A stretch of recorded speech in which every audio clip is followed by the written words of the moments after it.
I will show you how I mark stainless steel with my 40-watt laser engraver.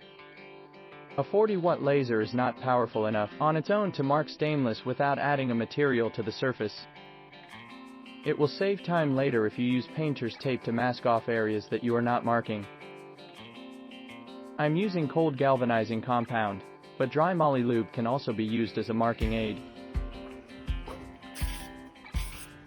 When applying the marking aid, make sure that it is applied evenly. You may need several coats. I'm using a program called Inkscape to create the file that is compatible with my laser engraver. The color of an object will tell the program to do different things. If you draw lines in red, it will cut anything you draw. When you draw lines in blue, it will vector engrave what you draw. All other colors will be raster engraved.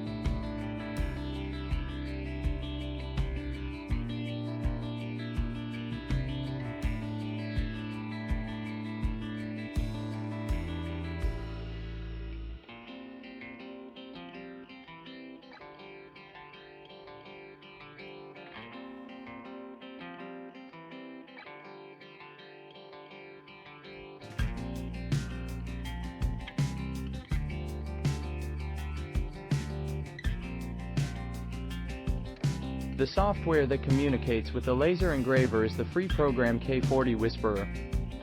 We will now open the SVG file that we just created, and then zoom in to make it fill up the whole screen.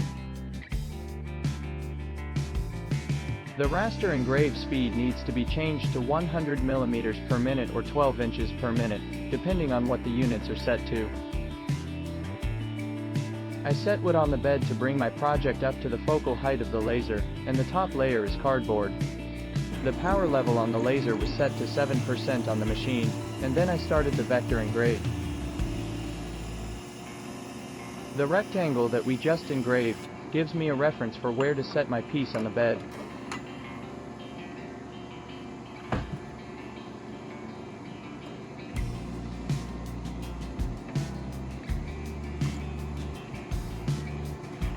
The cover of the engraver needs to be closed because the intensity of the laser is dangerous and can cause permanent eye damage.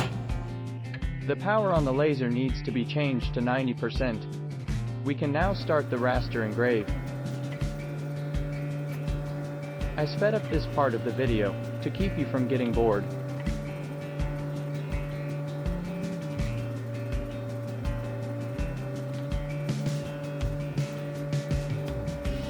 There is enough heat from the laser to permanently bond the zinc and the cold galvanizing compound to the stainless steel.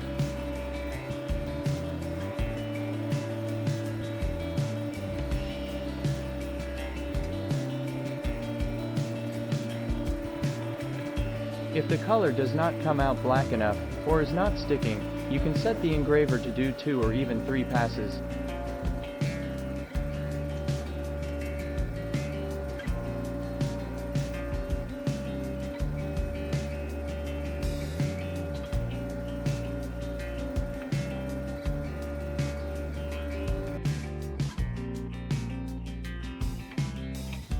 Now the coloring should be permanently attached to the stainless steel.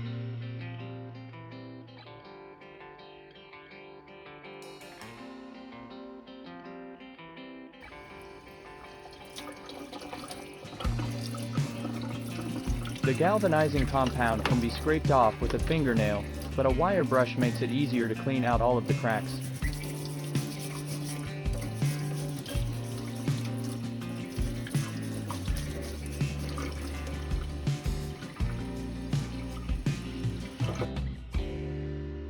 Thank you for watching the video. Subscribe to my channel if you want to be notified when new videos are available.